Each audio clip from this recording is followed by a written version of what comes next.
welcome. It is time once again for CU Immigration here on WRFU LP Urbana, 104.5 FM.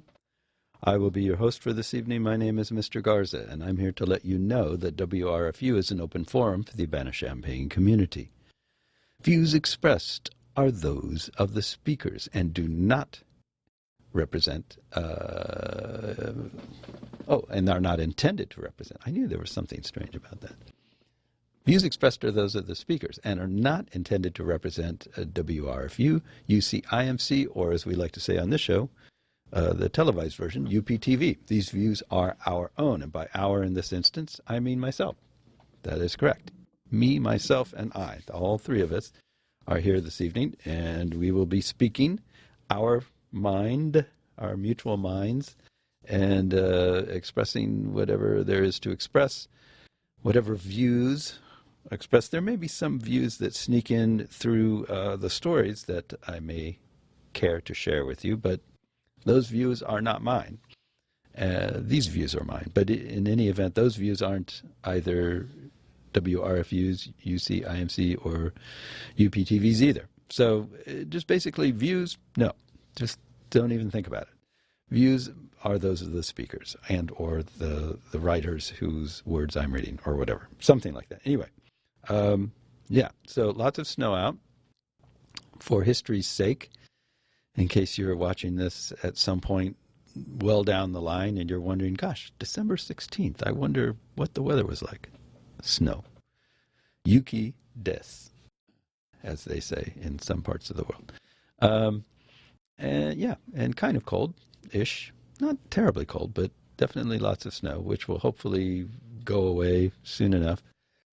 And we'll get back to just the regular blah winter weather that we're so fond of here in the Midwest.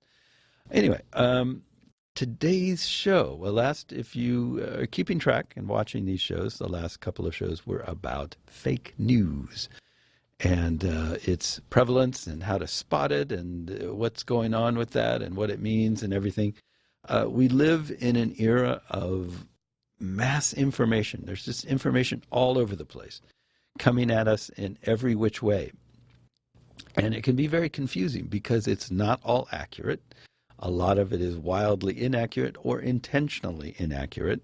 And that so-called fake news, which is pretty much fake news, is the way a lot of it is shared these days is because you can, like someone like me, for example, can get on here and just talk endlessly about what I think about things, but that doesn't carry the weight to the listener of something that is intended as news. If I said, this is a newscast, and I am about to tell you the news, and then I couched my opinions as news, then somehow that would sound more believable. Like, well, it must be true because it's the news, but it, in fact, is not necessarily any more true than just me spouting my opinion. And at least I am honest enough to tell you that I'm giving you opinions, whereas a lot of people who traffic in so-called fake news are not. They're wanting their words to weigh more than they would on their own. And so I can see why a lot of people would be leery of just trusting anything, and that there are players in the game, so to speak, who utilize that kind of weariness with information overload and weariness and leeriness at trust to their advantage by getting you to just say, well, you just don't know what you can believe. It's impossible to know what to believe. When in fact that's not the case at all. It is not that hard. It requires some effort, it requires some digging, and it requires some paying attention, and it requires some good old-fashioned common sense and logical thinking. But one can divine what's going on in a general way by just observing a lot of different sources and judging those sources based on your knowledge of them. But there is a certain backlash going on right now around the world of people just, I think, to a certain extent, wanting to retreat from the future, so to speak, and wanting to sort of pull back into what they imagine to be a more comforting past where they didn't have to weigh all these different things, where they could just say, I know what's right and I'm just going to hold on to it. And so that's kind of what this show is about, is essentially nationalism, the idea of holding on to this notion that, well, we are us, we are us, we are this country, these people, we are this people. And we feel this way, and the rest of the world, I don't know, I don't trust them, don't know what to make of them. They should just stay away and leave us alone because we were doing fine before they came along, kind of thinking, which is, of course, not true in any sense of the word, but it's, I think, comforting for some people to think that way and to feel that way. So I selected 3 different stories, well, 2 different stories and 1 opinion piece from a very surprising source, so stay tuned for that. But that are kind of work around this question of national identity and who's who and how that's all playing out in today's world, so to speak. So the first story, you may have caught wind of this recently. It's from the New York Times, and it's entitled, In Era of Hardening Identities, Trump Order on Jews Kindles Questions Old and New. And it reads as follows. President Trump's executive order targeting anti-Semitic and anti-Israel speech on campuses might be framed as a narrow legal matter, but it has touched on a defining issue of our time. Who belongs and who decides? The order is ambiguous as to whether it sees Jews as a distinct nationality or a minority race, but either interpretation aligns with Mr. Trump's preoccupation with defining and policing the boundaries of identity. And the order's creation of special status for Jews, but not other religious minorities, follows Mr. Trump's habit of welcoming some demographic groups into the rights and protections of American identity and excluding others. Tellingly, the singling out of Jews for special protection in the order left some feeling still more exposed. Such preoccupations with identity have animated not just the Trump administration, but much of the global populist backlash. Leaders and movements across the democratic world are increasingly focused on enforcing narrow national identities of the sort that defined the late 19th and early 20th centuries. The era of hardening national identities includes the rise of far-right parties in Europe, white nationalism in the United States, and a campaign for Hindu dominance in India. Mr. Trump's order, however narrow its intentions, underscores the degree to which the problems and contradictions of national identity, a distinctly modern invention that remade the world before almost destroying it, remain unresolved.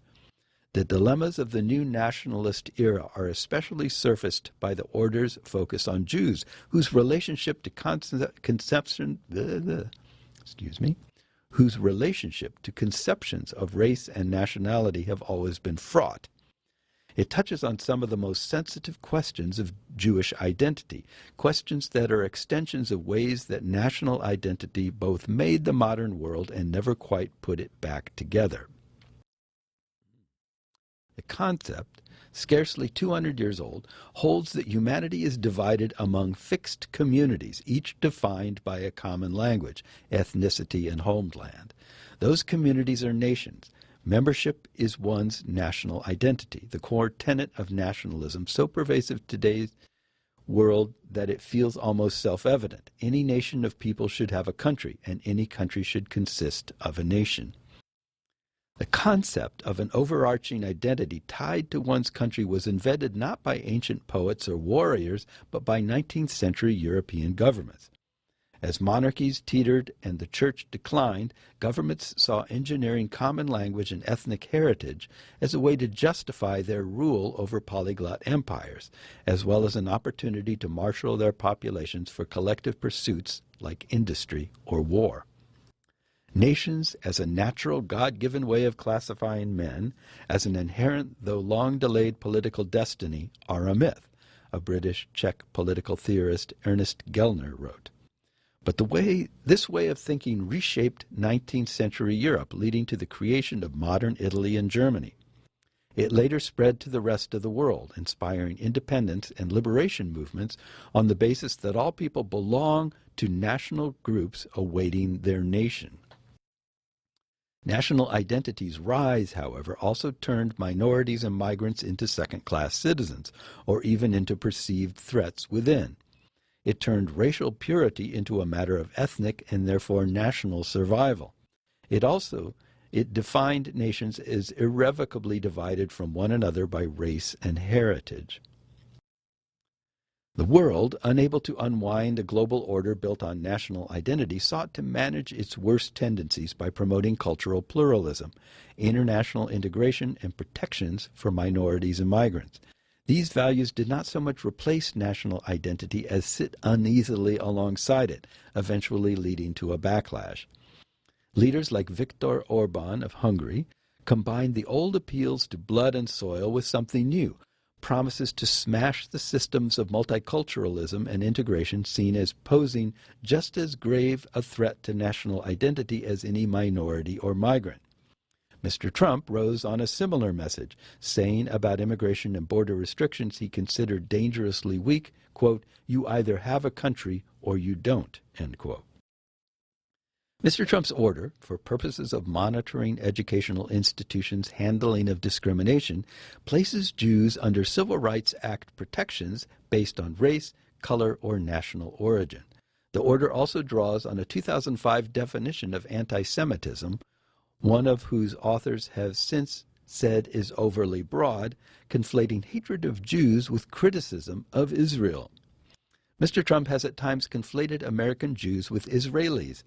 Speaking to an American Jewish group, he referred to Benjamin Netanyahu, the Israeli leader, as, quote, "your prime minister," end quote. He has also described Jewish Democrats who criticize Israeli policies as disloyal to Israel. Jewish groups are sensitive to implications that their religion carries a distinct nationality. Centuries of European anti-Semitism were built on the belief that Jews were foreigners within.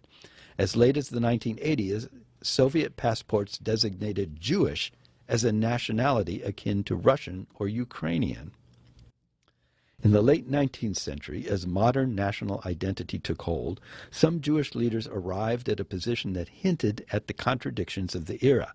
They embraced the notion that European Jews really were ethnically distinct from their non-Jewish neighbors, and that all Jews belonged to a unified people. In what was then an era of national self-determination, this also made Jews a nationality that, like many liberation movements of the time, sought a nation of their own. Serbian or Armenian nationalists placed their nations where ethnic Serbs and Armenians lived, but with Jews dispersed across a half-dozen empires, Zionism's leaders settled on the ancient biblical land of Judea. Mr. Trump's order, by treating anti-Israel protests as a form of anti-Semitism, hits on a long-running Jewish debate over whether or not Israel is an extension of a shared identity. The Israeli national narrative, a long-forgotten homeland waiting to be rediscovered by a citizenry scattered by history, implies a Jewish identity that is innately ethnic and national. Still, American Jewish attitudes toward Israel are cooling. National fealty, for many, is a stretch. The executive order also suggests that the government may see Jews as a distinct race. Since World War II, American Jews have been on a generational drift from Jewishness as a national identity, which no longer felt as necessary. But a series of political and cultural changes have called that post-war identity into question. Rising white nationalism increasingly targets Jews as unwelcome outsiders. Conspiracy theories, some entering the mainstream, portray them as nationless cosmopolitans bent on undermining Western countries' racial purity. Mr. Trump's order raises anew a question that has faced Jews throughout the 200-year era of national identity, whether such identities offer them security or only peril. It is an echo of the late 19th century debates, when some urged embracing national identity and forming a state, while others argued for casting it off and integrating into multicultural democracies instead. The wider democratic world asked itself the same question in the wake of World War II. It declared old-style national identity a curse and pluralistic democracy the only path to peace. But the argument has raged off and on ever since, as it has in parallel for Jews. In a twist of history, the creation of Israel put Jews on the opposite side of the question. Now they had to decide whether a Jewish national identity had room for minorities. Early Zionist leaders insisted that it did, but more recent Israeli leaders have promoted Israeli identity as exclusively Jewish and have imposed severe restrictions on Palestinians. Mr. Trump's order sharpens this matter as well, offering Jews greater protections by curbing anti-Israel activism that is sometimes animated by Palestinian demands for national self-determination. In a sign of how much the world has changed, the new nationalists, from Mr. Orban to Narendra Modi of India, have rallied around Mr. Netanyahu as an ally and a model. In a sign of how much it has not changed, all three have invoked ancient ethnic heritage in deploying distinctly modern controls on their country's religious minorities. Mr. Netanyahu, like Mr. Trump, has emphasized hardline policies as necessary to preserve Jewish identity. Perhaps as a result, intra-Jewish debates, whether over Israel's direction on Mr. Trump's order, have become something of a microcosm of the global nationalist moment. They have divided American Jews, like much of the world, over whether the movement toward hardened national-style identities is the solution to their problems or the problem itself. So I think that story does a really good job of capturing kind of what's going on in terms of this backward-looking return to what people imagine as the natural way of things being, or the natural order, which is, in fact, only, as they wrote here, just something that is a product of the last couple hundred years of nation building and nation defining that grew out of the pre-World War II era.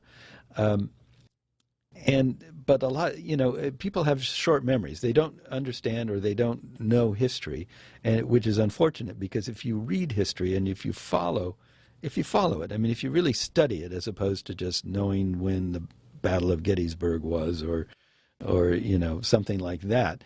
But if you really follow history and you understand the growth and rise of certain kinds of movements and ways of thinking, you get a sense of how that things that are often seen as or believed to be written in stone because my parents felt that way, and I felt that way, and my grandparents felt that way, therefore it has always been that way. But it hasn't always been that way. And there are so many topics that this touches on. And it's important to understand that new ideas come along, and they eventually, if they stick around long enough, they harden and they become old ideas, and then they become written in stone, and that's just the way things are until another new idea comes along and blows them away, or a change in situation makes them no longer tenable.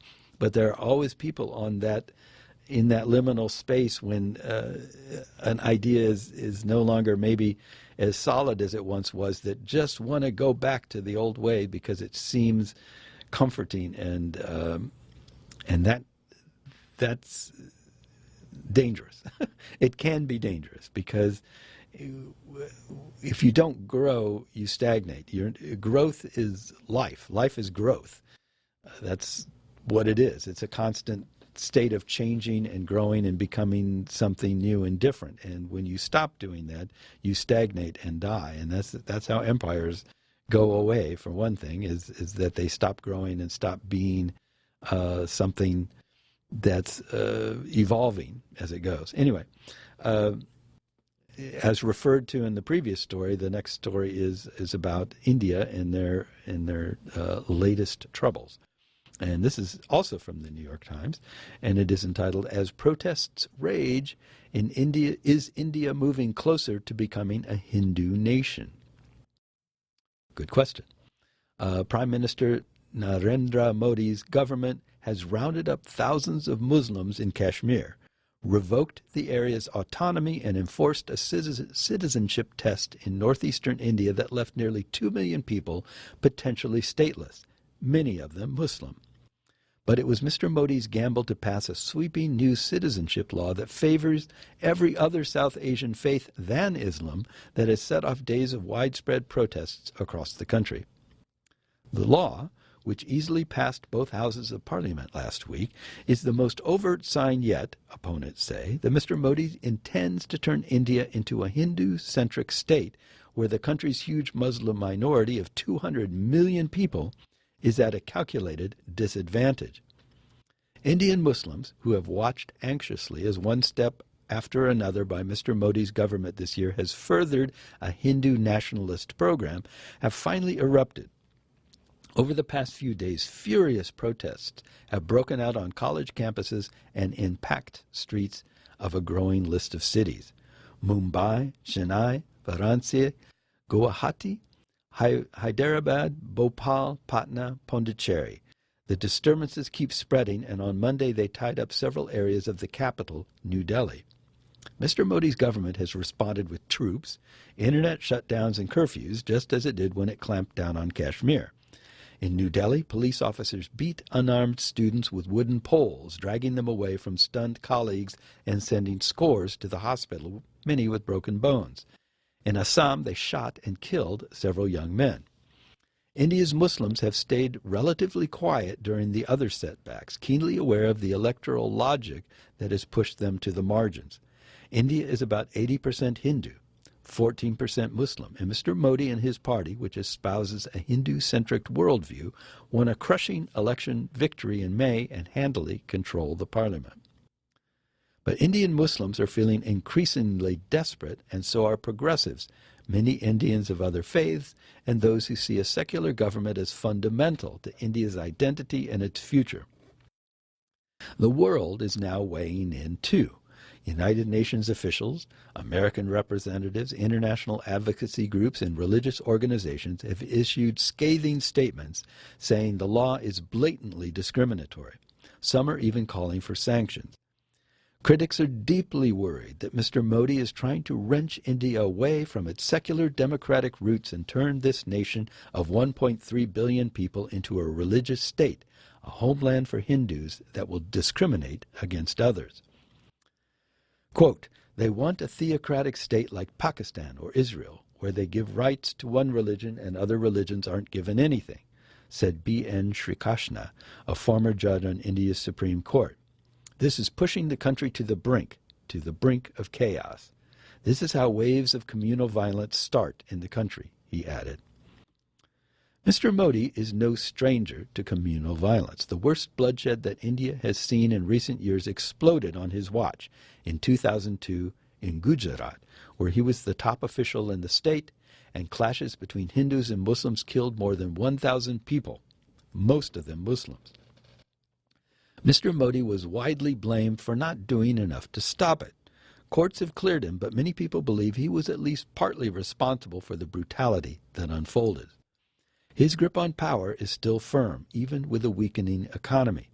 The political opposition, including the once dominant Indian National Congress Party, has been disorganized and shaky compared with the juggernaut he and his right-hand man, Amit Shah, the Home Minister, have built in their Bharatiya Janata Party. But this contentious citizenship law, which paves a special path for non-Muslim migrants in India to become citizens, has galvanized the opposition. Rival opposition leaders who usually can't agree on anything are planning protests together. Students from across the country are rallying to each other's defense. Each episode of harsh police action captured by mobile phone and beamed around cyberspace catalyzes more sympathy, more protests, and more prospects for violence. On Monday, Mr. Modi called for calm, saying on Twitter that the law does not affect any citizen of India of any religion, and the need of the hour is for all of us to work together. This citizenship law was a much touted campaign promise and a special wish of his Hindu base. His supporters see a future India as a place that emphasizes its Hindu heritage as much as possible and eliminates the special legal protections that exist for Muslims and other minorities. Some analysts are quick to point out that the course Mr. Modi's party is charting could lead to an India dominated by one faith and one viewpoint, where existential tensions hold back the economy and hamstring politics, as embodied by Pakistan, India's struggling Islamic archenemy next door. "We're chasing a failed dream," said Yogananda Yadav, a political commentator. The new citizenship legislation, called the Citizenship Amendment Act, expedites Indian citizenship for migrants from some of India's neighboring countries if they are Hindu, Christian, Buddhist, Sikh, Parsi, or Jain. Only one major religion in South Asia was left off: Islam. Indian officials have denied any anti-Muslim bias and said the measure was intended purely to help persecuted minorities migrating from India's predominantly Muslim neighbors, Pakistan, Afghanistan, and Bangladesh. The legislation allows The legislation follows hand in hand with a divisive citizenship test conducted this summer in one state in northern India and possibly soon to be expanded nationwide. All residents of Assam, along the Bangladesh border, had to produce documentary proof that they or their ancestors lived in India since 1971.